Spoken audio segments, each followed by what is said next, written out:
I am pleased to announce that we are going to continue on with tonight's main speaker, which is Maggie. Yeah, and yeah. Hello, everyone. My name is Maggie, and I am an alcoholic.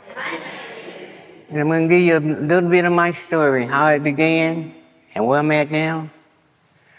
I didn't come to AA to get sober. It took me 25 years to surrender. I came in here hopeless, physically, mentally, spiritually, all of that. Financially, I came in at the bottom. It took me to get sick and tired of being sick and tired. I was out there roughly about 40-some years. I started experimenting with drinking in school. I was a garden variety alcoholic. And I never once thought I was an alcoholic. I always thought, well, I just drank too much. I'm not an alcoholic, I just drank too much. And I need to learn how to cut it down a little bit. But that never happened. I drank physically and spiritually after I married. I got married, and I married an alcoholic because I didn't know what an alcoholic was. I married a guy that abused me, physically, mentally, all of that. And I drank, thinking if I drank some, I wouldn't get hit. That didn't work. I wouldn't get hit, and I wouldn't get kicked. I wouldn't do this. And I had 3 children, and by the time I actually started really, really drinking, and like I said, I started drinking just to not take that abuse. And I wouldn't go home because I had 3 kids, and I just didn't want to go home. But I didn't want to be there either, so me drinking did not eliminate my problem with him. I thought that would help me escape the abuse that I was going through. Not only did he abuse me, his family abused me as well. And some years down the line, he passed away. He tried to use a drug substance which caused him to die first time, last time. And then I got angry because now I'm here with 3 kids. Now what I'm going to do? So I drank every day. And I'm going to skip around because I can't tell it in order because it wasn't in order. And I drank and drank, and then I left the house that he had bought, just walked out of it because I didn't want it. I didn't want the responsibilities. I didn't want the memories of that house with him abusing me in it. And went home to my mom, left my kids with my mom, and went another direction. I was an absent parent, in and out, in and out, in and out, in and out. I proceeded to get another marriage. Lasted 34 years. I became the abuser in that marriage. I wasn't going to give him the opportunity to take me where I'd already been. So I became the abuser, and I never listened to him. I never did anything that he wanted me to do. I was self-absorbed, selfish as hell. It was about me. Don't you know who I am? Don't you know I already been through this? We ain't going through this again. And I would leave and say, I'll be back. My get backs was either a month later, because it wasn't right back. If I told you I was coming right back, that never happened. That never happened. Never happened. And I just went. I even made myself homeless by choice because by then the guilt had started tearing me up. I didn't want to go home looking the way I was looking, feeling the way I was feeling. Hadn't changed clothes in days because if I change clothes and move over here, I might miss something. Somebody gonna have something I need. And if I move, I'm not gonna get it. And I'm serious, I couldn't get it. I victim of my own circumstances, I would say, because I loved the streets for some reason. I didn't want to be at home because it was just me and my husband. My kids were gone. I didn't want to be home.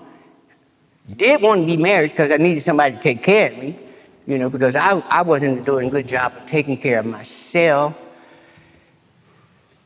So I ran the streets. And I thought it was better for me to be in the streets because I had a lot of associates out there. They never had to go home. And that bothered me for some reason. Well, hell, they ain't never got to go home. Why the hell I got to go home? That's my thinking, Shit, they get to stay out here for days on top of days, But I didn't realize they ain't had no responsibility. They ain't had no kids. They have nowhere to go. And I was one of those egotistic persons that I would always brag. Oh, I got a home. I got a car.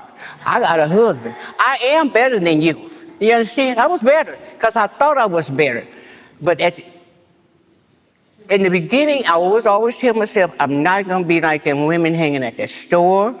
I'm not going to be like none of these people out here. But trust me, I became everything I despised. Everything that I didn't like, I became that person. Hanging out at the store, waiting for the store to open, getting mad because he's late, changing location because now I walk in the store, you don't put my bottle up, you letting everybody know I drink. That ain't cool. And took me years to surrender. I went in 8 programs with the numbing that I'm gonna quit this time. But I was one of them, I'm not gonna tell you, her, him, nothing about me. That ain't none of your business, And then I didn't believe it no way. Because when I first walked in, my first meeting was, and they said God. I said, oh, hell no. This is nothing but a cult. I cannot do the Jim Jones shit. I'm not finna do this. And I just wasn't gonna do it. I was like, okay, they talking about God here, and I can't do this because I tried to quit. I tried to go into church, but there's a liquor store by the church. So every time I walk out the store, I go get a bottle. I said, well, that ain't gonna do it either, It was a mess. I was evil. I was hatred.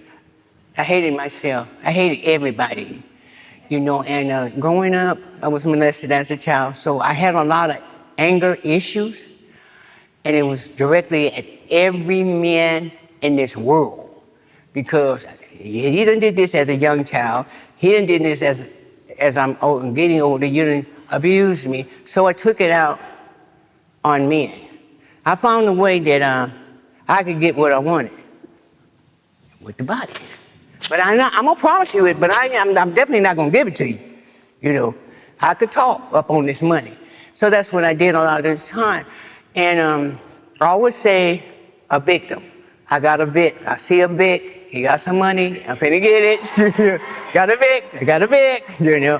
And when I tell you any means necessary, that's what I mean. Any means necessary for me to stay oblivious, not feel, not see, not think, not nothing. Didn't want it, I was mad at God because I didn't want to be here. And he kept waking me up when I didn't want to be woke. I've tried all kind of ways to get up out of here, but God seemed fit to not take me. So I was kind of mad at him. And now I was the oldest child, my mother's oldest daughter. I have 2 sisters and 2 brothers. They're nothing like me. My mom and dad, they partied all the time, every weekend. And they used to say, when I grow up, man, I'm gonna have so many parties. Ooh, I'm gonna just be like them. I'm gonna do it. Well, I did that, but I did not know that I couldn't drink successfully, even though I kept trying. I didn't know, because I know when my mom used to have parties and we'd clean up the glasses, I always sipped out of them. What's in this? What this tastes like? And but I never knew I was going to be, because nobody in my family was an alcoholic. Nobody. Not my uncles, nobody that I know of was an alcoholic. They could drink and party. And I wanted to be like them. but I couldn't pull it off.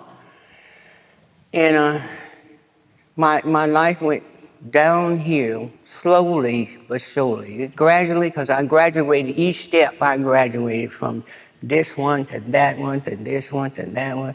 And like I said, then I started smoking and that took over. But whatever I did, I had a drink. I had to have a drink to pull it off. It wasn't, no, I'm just gonna do one or nothing. And I couldn't tell myself, I'm gonna drink this drink and that's gonna be it. If the bottle wasn't empty, I wasn't through. And when the bottle was empty, I wasn't through, because now I need to go get another one.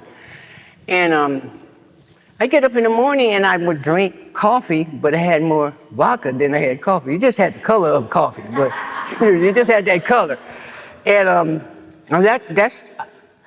I did that every day for 30-some years, drinking vodka with my coffee. I couldn't get up in the morning. I never woke up. I came through. I never woke up. I came through.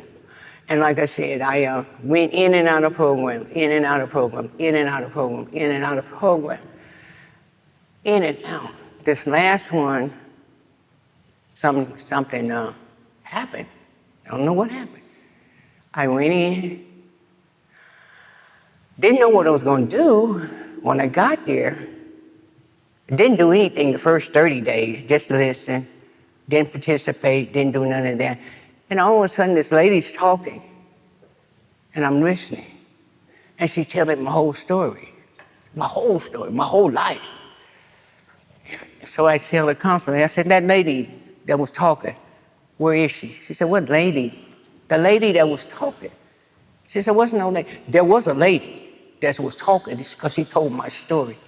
She says, you had a spiritual awakening. A what is that? You know, she said, you had a spiritual awakening. I didn't know what that meant or knew. I didn't even know what it was. But I know this lady told my story. And I know the next day when I went to that center, I was ready. I was done. Whatever you guys need me to do, I'm ready to do this. You know, I was just so ready to stop doing what I was doing. But before I got to the program, I had to be out in the street. And the day I quit, it was raining. It was January. It was raining.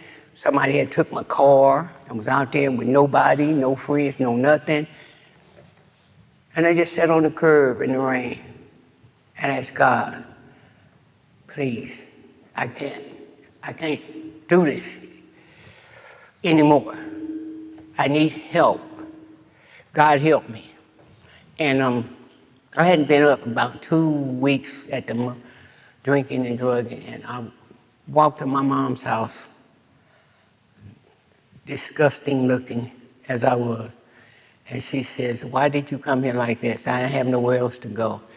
Mama, please let me in. Let me take a bath and lay down. But in my heart, I already knew it was done. I knew it was over. I just knew it. And I got up and I said to Mom, and I was living with my daughter. I said, Mom, can I have some money to get on the train? She was skeptical, but she gave it to me. I got on the train. I went home. I packed a bag, but I don't know where I was going. But I knew that I needed more help than just asking God. I knew I was going to have to do something else. And I kept calling around and around and around. And this one lady said, okay, you can come in. So I go in, get there. She said, where's your clothes? I said, you didn't tell me to bring the clothes. You mean I'm going to stay here? She said, yeah. I got to stay here? She said, yes. And I went in.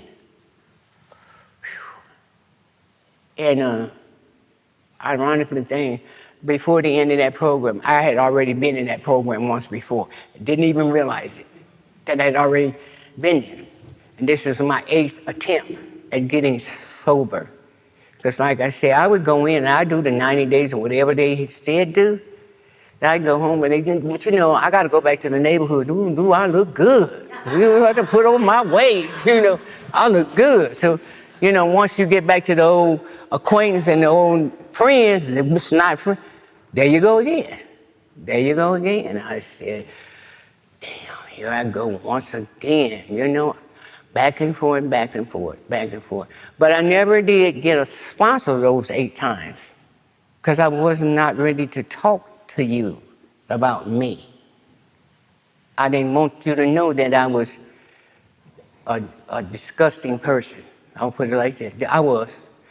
And I'm going to take no credit for being disgusting as I was, but I was pathetic as an alcoholic, as a young woman. And I wasn't, and my mother did the best she could with 5 kids, and we didn't, my father was gone, but he wasn't there, but she did the best she could. And she tells me to this day, you never listened to me one time. I said, yes, I did. Yes, I did. But I had to think about it. And I said, no, you didn't. You never did nothing, she said. You always had a mind of your own. And everything you did was right, and everything they did was wrong. And see, I look at my family, they just could, if they could just act right, you know, if we could just do it my way, we'd all get along. You know, but I'm not looking at me because I was perfect. In my mind, I was perfect. You know, I'm the shit, you know, don't you know? But I found out as doing this program, I'm not that one. I'm not God. I'm his child, but I'm not him. You understand? And I go home. After this program, I mean the last one I went in, I went home stayed in the program, the sober living for 90 days, but I went home and found out I couldn't do home. I can't do this. I go back to sober living. They give me a job as a house manager for 10 girls. Now, I don't know nothing about no sober living. I don't know how to do these girls. She says, yes, you do. Yeah, yes, you do. But it was God. Wasn't me. It was God telling me I need to get in there and do what I had to do. And I did it for 2 years. They don't know how to help me. They helped me. No matter what I did, those 10 girls helped me. And I still get texts from a lot of them. We all spread it apart to see how I'm doing and how they're doing. And that's something that I didn't think I could do. But it was God that directed me. It was God that gave me the words and the encouragement to tell these women how it was for me. How it was. Because I was a pathetic person out there. And I never wished this on anybody. Never. And I did that until the pandemic came. And the house closed up. And here I go. I got to go back home. Back home. I didn't want to go home, but I have nowhere else to go. So I go back to my mom's. I go in. Don't you see that I'm sober? Where's my balloons? Where's all my cake? Where's my shit? You know, don't I get a party? Do I get anything? You know, I'm sober today. You know, it don't work like that, you know. And it was like, I was trying so hard at home to prove myself. And my mom pulled me to the side. She said, stop. Be you. Just stop. You're trying too hard. I was trying to convince them that I was sober. I knew I was sober, but I was trying to convince my family that I was sober. She just said, stop, just be you. And today, I do a meeting every day when I can. I have been of service, had a commitment for 3 years, secretary and treasurer. I love AA. I love the people in AA. I love the fact that I get to meet people like me. I don't try to fit in no more. I'm in. You know, this is a seat that's mine. Ain't nobody removing it but me. And I don't want to remove my seat. You know, I want to stay put. Because right now, I have a life that I never dreamed I could have. You know, I've gotten married. I married a guy in AA. And like I say, I abused all the other ones. But, you know, this time I came in with no secrets. I didn't have no secrets. You know, I didn't have to hide who I was. I didn't have to pretend anymore. This is who I am. You know, I'm Maggie. I'm an alcoholic.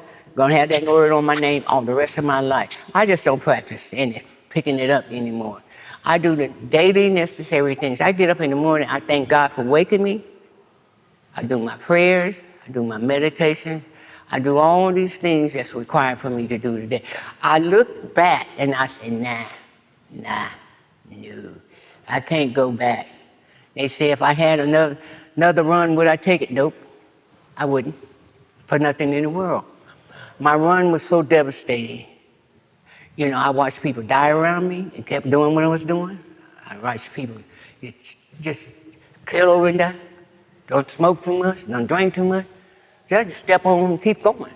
You know, gonna stop my party. You couldn't stop my party. And I didn't have, I won't say friends, because I did become a people pleaser. I did do that. Now, got to give these people this so they can be around me. Because I got the money. I got the most at this point. But within a day or two, I'd be without. I don't care how much I went out there with. Within a day or two, I didn't have a dime. You know, I couldn't even buy, in LA they sell 50-cent cigarettes. I couldn't even buy one of them. And my meals would consist of a bag of chips, $1 worth of Tootsie Roll every day. Food was obsolete. I can't spend my money on no food. I got to have these things, you know. I can't eat because I need this. Now, if I eat some, I ain't gonna have enough to get that. So that was out. I couldn't, and then again, I couldn't understand why my family was so deadbeat on me not doing what I was doing. And I couldn't understand, how in the hell am I hurting you? You know, this is me. This is what I do. How can what I do hurt anybody? Couldn't understand that either, till I understood it, you know. And I don't know, because I didn't have a lot of love for myself. I didn't like me, for one thing. I didn't even love me. So everything I did was to destroy me. It was just to destroy me. And God seemed fit not to do that, let me do that. And I wasn't a drinker that would drink out of a cup. You know, it say turn up. You know, got my bottle. I ain't gonna drink it. I don't need no ice. I don't need no cup. I just need that bottle. You know, and like I said, I was a variety garden drunk. I did everything. And it started when I was in the 6th grade. Everything. Ditching school to go get high. Ditching church because they was having fun across the street. Mama sent us to church, but I ain't going in there. I'm going over there. But I knew what time to be back at that church too, to get home. Those are the things, and then I was scared of church too, because I would get this funny feeling and I didn't like it. I gotta go. I don't know what this is, but I ain't having none of this. And I don't know. I don't know. I know I'm all over the place because that's where I was out there, all over the place. And I can't tell you exactly when. It's just know that it took too many years for me to find me. Because I was lost. You know, I was lost. God was always there. I just didn't recognize it. Because I sat on my bed one day and I was sitting, and I said, yeah, I was like, wow, who you thought saved you? You don't even get to pat yourself on the back for none of that. All the shit you got in, you thought you got yourself out of it, and you didn't. God did. He saved you. The rest like me, he did. And I said, yeah, damn, I don't even get to pat myself. I don't get to praise myself. I got to give it to him. And today I give him every bit of me because I don't know no other way now. I am.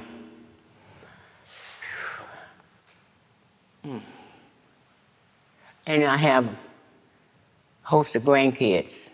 I got 5 grandsons, 2 great-grandsons, 2 granddaughters, 7 great-great-granddaughters. And I did not know the older grandkids, I didn't know they were watching me. I didn't know they were paying attention to me.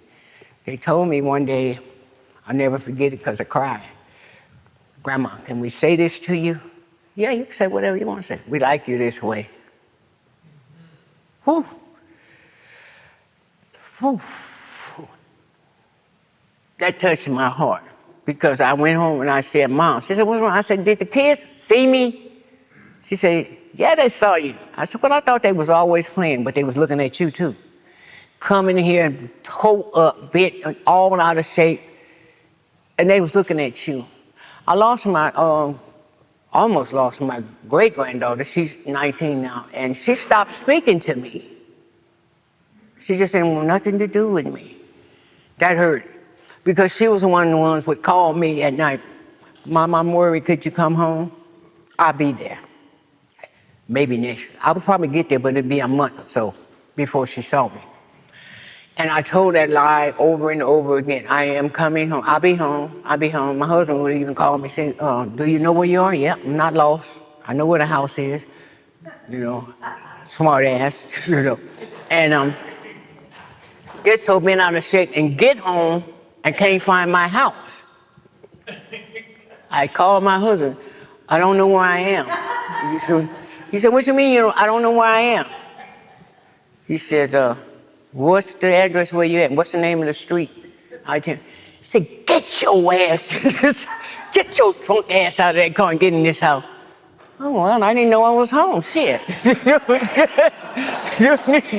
You know, I pull in my garage sometime. He said, I heard your car pull in. He said, but I thought you got out of that car and got in the car with somebody else. I'd be in that garage for days. Sleep. Hot ass garage soaking wet, because I done passed out in my garage. I end up in, what is that? I think San Francisco, because I thought I was on the 10. I don't know where I was, but I know that nothing looked familiar. And I finally pulled off and I told the guy, hey, I'm trying to go to San Bernardino. He said, well, this is not San Bernardino. You know, you done went quite a ways, you know. I had to turn around. Getting lost drunk was no fun. And one thing I used to always admire myself, I never got pulled over for drunk driving. I used to always say, how the hell do they get pulled over for drunk driving? How do you do that? God, I drove drunk all the time. I got pulled over, but I wasn't even driving.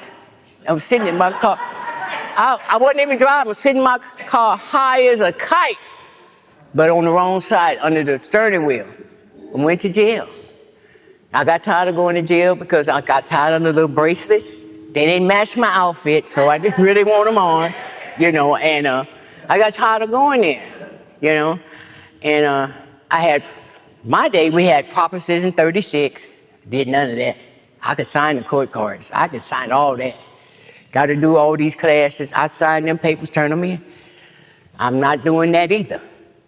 I'm not bothering you cops. Go get somebody that's really doing something bad, you know, because I'm not doing anything but doing what I want to do.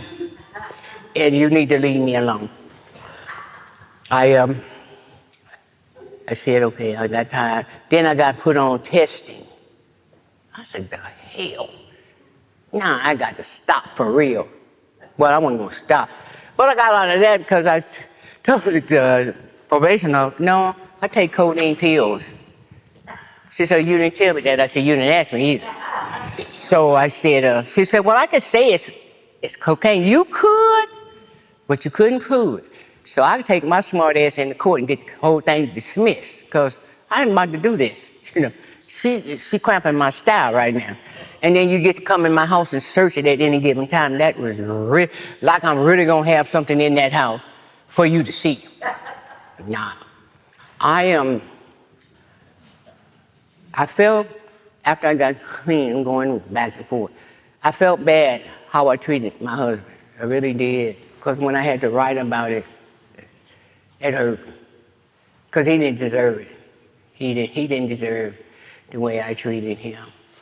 Nobody deserved the lashings that I dished out, but I was an evil, mean-spirited woman. And I didn't give a damn. First of all, I didn't give a damn. I didn't care how you perceived me. I didn't care about life itself. I didn't really want to be here, like I said. I had a block in my heart that nobody could penetrate, especially not no man. No. I've been through enough with y'all, so it was my turn. And I tell God today, when I tell you in prayer, I would never treat another human being the way I treated people, ever again. I don't want to treat myself the way I treated myself. I blame everybody in the world for everything that happened to me. When I did that inventory of me, it was the worst thing I could have. It was not the worst, but it wasn't pretty because I really got to see me. I didn't like what I saw. I didn't like what I wrote. And I told my sponsor, I didn't write this stuff. She said, yeah, you did. God help you write it. Help you put that truth down there. Help you see you. I did not like me. I said, if I did all that, no wonder I didn't like me. No, you didn't grow up like that. You went that way. I went my own direction without any leader, without any guidance. Just did it on my own and always tried to fix myself. I always would think I could stop. I couldn't stay stopped. I could stop a day or two, maybe half a day, but I couldn't stay stopped until I got tired. And it took me 30 plus years to get tired. To get sick and tired of me. Not the people, just sick and tired of me, of doing what I was doing, because I didn't see an out for me. Because I always thought, I'm going to be a statistic out here. You don't find my little ass in an alley somewhere dead, My mouth was ferocious. And if I'm drinking, I was the baddest person out there. You couldn't do nothing with me. And I probably couldn't have hurt a fly, but I thought I could. Wonder Woman ain't had nothing on me, because I was her. And I stayed here, there, roach, rat infested places. And that's not what I come from. I can't stand them kind of insects. But I laid my head in those places because I'm not going home. Tents on the street, in my car, or just out there on the sidewalk, because I ain't going home. Because I don't want y'all to see me like that. And if I thought my family was, if I saw, I got the duck because they gonna see me. I don't want to live like that anymore. I don't want to do the things that I've done to myself, to other people in life. My story is what it is. I had a lot of resentments towards a lot of people, and one of them was with me. The biggest one was myself. And like I said, when I did that total inventory of me, and I'm still finding out who Maggie is today. I still don't know who she quite is. She's a pretty nice girl, though. She's pretty nice. And I love people. I love me, especially me, because I didn't love me. I learned to love Maggie for who she is, not who I thought I was, because whoever I thought I was, that wasn't me no way. That was me pretending to be something that I'm not. And God just showed me who I am. I'm Maggie. I'm an alcoholic. I'm always be that. But I'm not going to practice in picking it up. I am not going to do anything to harm myself or anyone else today. I have a loving God in my life that always loved me, but taught me to love me. It taught me to love others, genuinely love others, you know. And if I tell you I love me, believe me, I do. Because a lot of people I love, I might not like you, but I love you. You know, and that's not because God said I had to. It's just the way life is. You know, I learned how to be responsible, learned how to pay my bills. Because I didn't have to pay bills when I was married. Until he said, "What? You know, you don't have no responsibility." Well, what is that? He said, "Well, maybe I'll give you a bill or two." No, no. No. I'm cool not paying no bills. You know, I'm cool going out there blowing off my money and then asking for yours at the end of the day. You know, I'm so cool with that. I learned these things in AA. I learned how to take care of my business. I learned how to be friends. I learned to love my children. I love my children, but I really learned to be a parent today. I was an absent parent. I learned to listen to my children. I learned to talk to them with dignity. And it's a thing that I thought I would never have is my family back in my life, because I was not that person that I thought my family is gone. Because you look at me and you just shake your head, here she come again, oh damn, you know, here she come, drunk and all that. And I mess up a lot of functions at my mom's house because I drink, you know. And if you said something, you just called me a name, and I know you did. You know, I know you did. You probably said hi, but I thought you said something else. You might have called me a bitch, I don't know. You know, so my hearing was off, my seeing was off, and everything you said to me was negative, and I'm ready to whoop ass real quick. You know, I'm ready to tear you apart. And it's funny because I look at some of that stuff and it's funny to me, then it's not so funny. But it's like the last stitch in my last recovery home was it for me. I would want never to have to repeat my life. If you said you could give me all the money in the world, you can have the money. Just give me my life as it is. I have peace of mind today. I have joy. You know, I enjoy life for what it is. I mean, we have all this, life is on, doing life on life term. I wasn't ready for that, you know. But being in AA got me ready, prepared me to do life on life term. Life is life, and you're gonna be in it, or you're gonna be of it. I'm of it, and in it, and all of that above. You know, I put one foot in front of the other each and every day. I do what I'm called to do by God. You know, I don't try to make any decisions in my life unless I ask Him.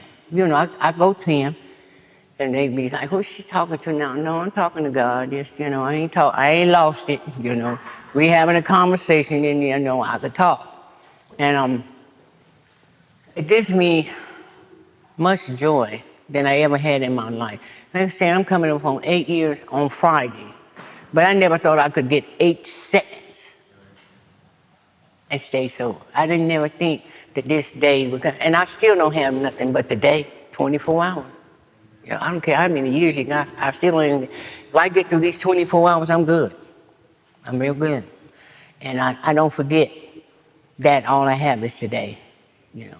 No matter what, I just have one day at a time.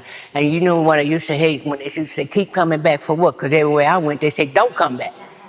You bring your ass back up in here." You know. So I said, okay, they keep saying, "Keep coming back. Get a sponsor. Read the book." Another thing I didn't want to do is read that book. I didn't want to read. I had 8 of them because I had 8 programs. I didn't want to read that book. I read the book for the first time. This time, I found me in that book. I said, "But damn, really? I don't know them, but they sure know a lot about me." You know, I'm all in that book. You know, I could identify with a lot of things. and the first pages and all in the stories in the back. I was like, God, thank you, God, for building Bob. You know, thank you. I thank everybody that led the way for me to get here. You know, because without AA and the people in AA, I wouldn't have never been sober today. I wouldn't have never thought of being sober today. And I can't do it without the people in these programs. I won't do it without the people in this program. It's a we program. It's not an I program. It's just we. And thank you guys for letting me share. That's all I got, guys.